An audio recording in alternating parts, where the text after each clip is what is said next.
Hi, and welcome to this edition of the Insurance Experts. It's my pleasure to have on the line Stan the Annuity Man.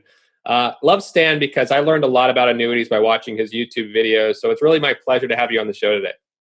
Great to be here. I'm known as the walking middle finger of annuity truth. And, people are looking at, where are you located, Stan? I'm in the annuity cave, undisclosed location, but it's dark in here. Annuities are a dark type of business, but I'm trying to shine some light and some truth on what these things actually do, because annuities are contracts. And I think a lot of people are being misled on what they actually do and what they actually solve for. Right. Now, I'd love to get to know you a little bit better besides living in a cave. How did you get Yep. into the annuity business in the first place? No, nobody in the world plans to become Stan the Annuity Man, because annuity is the curse word of the financial industry. Everybody knows that. Why would you ever choose that? My background was with Dean Witter, Morgan Stanley, UBS, and Payne Weber. I managed money at a very high level for a very long time. I decided I didn't want to do that anymore, and literally just fell into the annuity business because I heard one of those Saturday morning radio shows where the guys are pitching indexed annuities. I called in locally, blew the guys up, filleted them like flounders. Next thing I knew, I'm getting calls like, Stan, can you look at my annuities? Some people that knew me. And that's really how it happened. And it wasn't planned. I mean, nothing good's ever planned, right? So, I'll have to tell you the story on how we came up with the direct-to-consumer model as well, because that wasn't planned either. But that's how I fell into it. And I found when I came out in the annuity world, probably about a decade ago, there just wasn't anybody looking at it from a proportion and allocation standpoint, looking at it from the standpoint of, okay, where do they fit and do they fit at all? A lot of times, I would say 30% of the calls that I get after I discuss with somebody, what they're trying to achieve, what are their goals, annuities don't fit, and I'll tell them that. Right. And I think, there's probably a dozen different types of annuities. And so people always try to lump them into one category or another. But Yeah. what's your definition? What is an annuity? Well, the funny part is, you see people say, I hate all annuities, and it's like saying I hate all restaurants, or I hate all socks, or I hate all cars. I mean, annuities are contracts, and they primarily solve for four things. I have an acronym that I use called PIL. P stands for principal protection, I stands for income for life, L is for legacy, other L is for long-term care, confinement care. Really, if you don't need to contractually solve for one of those or more of those items, you do not need an annuity. Notice there's no G for growth. I'm one of the few people out here that's pounding the table factually that annuities should never be looked at for pure market growth. And I know the variable annuity guys are going to yell at me and send me the hate emails, and that's fine. Bring it on. But even with variable annuities that are kind of growth products, you're limited in your choice. My opinion, having managed money at a very high level for real growth, you should never have limitations on the upside when you're looking for market growth. So in my opinion, annuities are transfer of risk contracts, not investments. Mm-hmm. And I wanted to talk to you a little bit today about kind of one of the myths of annuities. You're describing how they compare. A lot of people compare certain products like MIGAs to CDs or Yeah, investment products. sure. But you think of it a little bit different in terms of the mortality aspect. Tell me a little bit about that line of thought. Well, I have clients all the time that call. One called the other day and said, "Hey, I'm going to wait to buy this immediate annuity, which is a lifetime income stream product. It's very simplistic. I'm going to wait till interest rates rise." And my comment to him was, "You cannot find arbitrage or a sweet spot to buy an annuity. Annuities for lifetime income are primarily based on your life expectancy at the time you take the payment. Interest rates play a secondary role." And if you're going to wait, you logically and rationally have to factor in the payments that you're missing as you're waiting.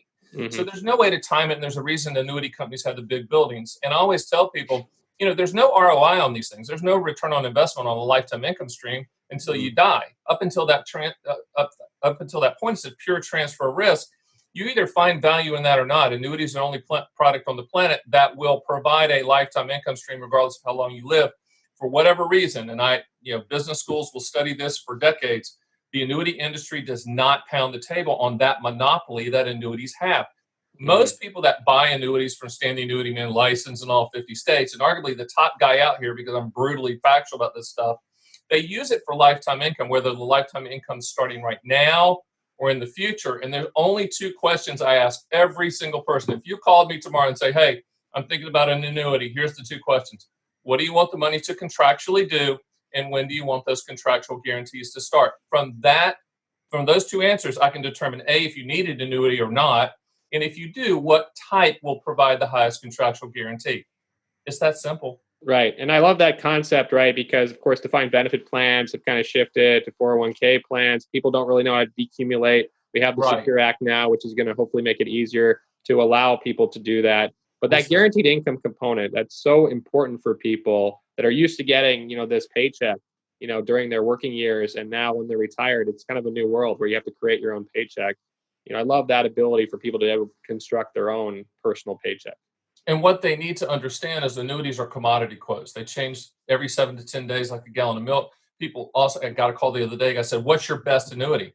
I don't know. I represent pretty much every carrier out there. The best annuity is truly the one that provides the highest contractual guarantee for your specific situation. And going into the quote, I have no clue what that is. I'm just going to quote all carriers and let's see what happens. Now, you can't contemplate the quote. I can't, and once I send it to you, you can't sit on it and call me 3 weeks later and say that's the one I want to do. They are like a gallon of milk. That doesn't mean you have to take an urgent approach to making the decision.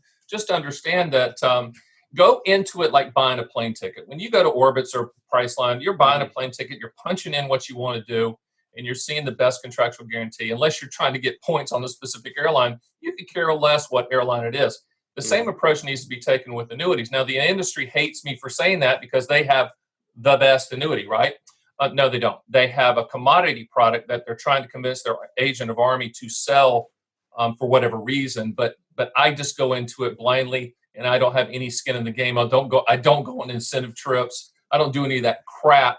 I just look at the highest contractual guarantee. Right. And so you're not trying to time the interest rates. You mentioned also, though, that mortality plays a big component to this. And how are kind of carriers, in your observation of the markets today, repricing their products based on kind of updated mortality? Well, and just a few years ago, the life expectancy tables changed, but I always tell people you have as much risk with life expectancy tables changing as you do with interest rates changing, my opinion. And what that really means is, if life expectancy tables change against you, that means the payments are going to be more, which means they're going to be lower. And so, annuity companies are going to make their money. I mean, they're the strongest lobby on this in DC. So if rates continue at these low levels, do not be surprised if life expectancy tables change. Interesting. And we saw that a little bit in the life insurance world with all the life insurance company repricing for, the 2019 CSO tables, 2017 CSO tables. So I really appreciate you joining me on the show today, sharing your tips and your wisdom. And I hope to have you on future episodes, Stan. Would love to be the brutal middle finger of annuity truth because it's needed out here. It really is. Awesome. Appreciate it. Thank you.